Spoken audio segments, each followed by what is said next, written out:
My name is Malik M. Jaju. I was born in Nyomi in the Upper Nyomi district and the North Bank region of the Gambia.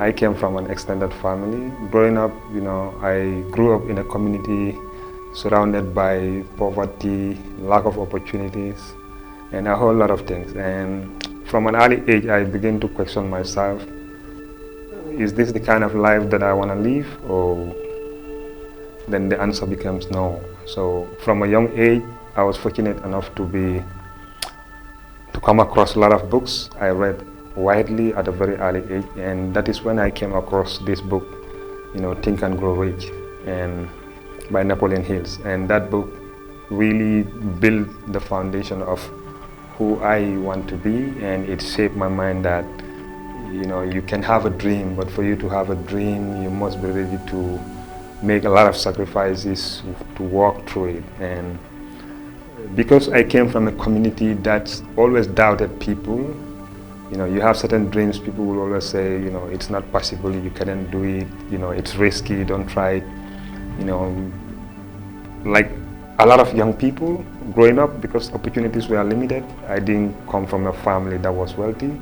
My parents were farmers, they were not educated in the conventional educational systems, but they gave us the opportunity to be educated. And from a young age, I lost my dad, and I moved from the village and lived in Bara with my uncle, my mom's younger brother, and who supported me and played the parental role, that should have been played by my late father. And that guy also passed away when I was turning 19 to, in my early teens. And that really reshaped and changed who I was, because at that stage I was doing a lot of things that young people do. I was into smoking weed, gangs and gambling and all these stuff.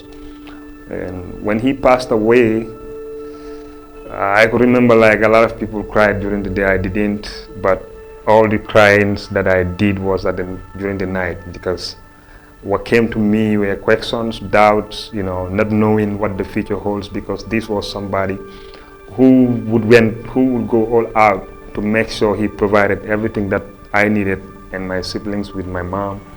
He's no more. So, and being the oldest within the family, I was assuming responsibility of being a family head. And as a student at that time, things were crazy. So, but because I came from a family of believers, people with faith, my grandmother had a conversation with me, may her soul rest in peace, and she told me, you have to believe in God, and you don't only have to believe in God, but you have to trust Him. Yes, it's true, your uncle played a very important role in your life, but he's no more. And because he's no more, the only person who can provide and sustain you is God. And things started to sink in me, and that's when I wrote an article that I called The Debt That Changed My Life.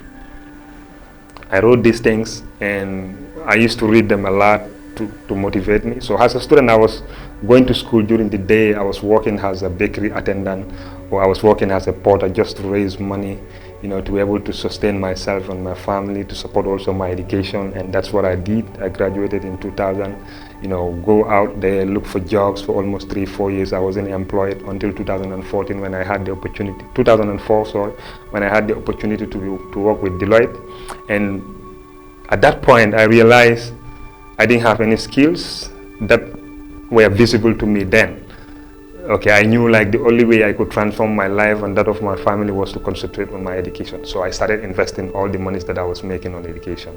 And luckily for me, I also had people that I was working with who were mentoring me, and they were coaching me, they were giving me hope, they gave me every opportunity that I needed to be able to make it in life.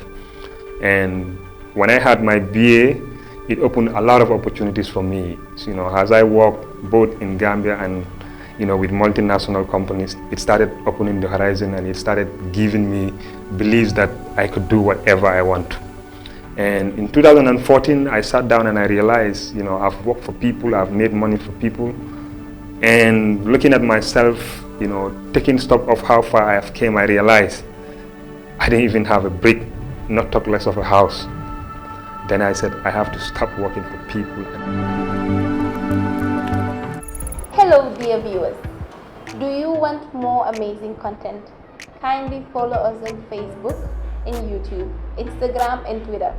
And on YouTube, please subscribe and press that bell notification button. Press it for more amazing content.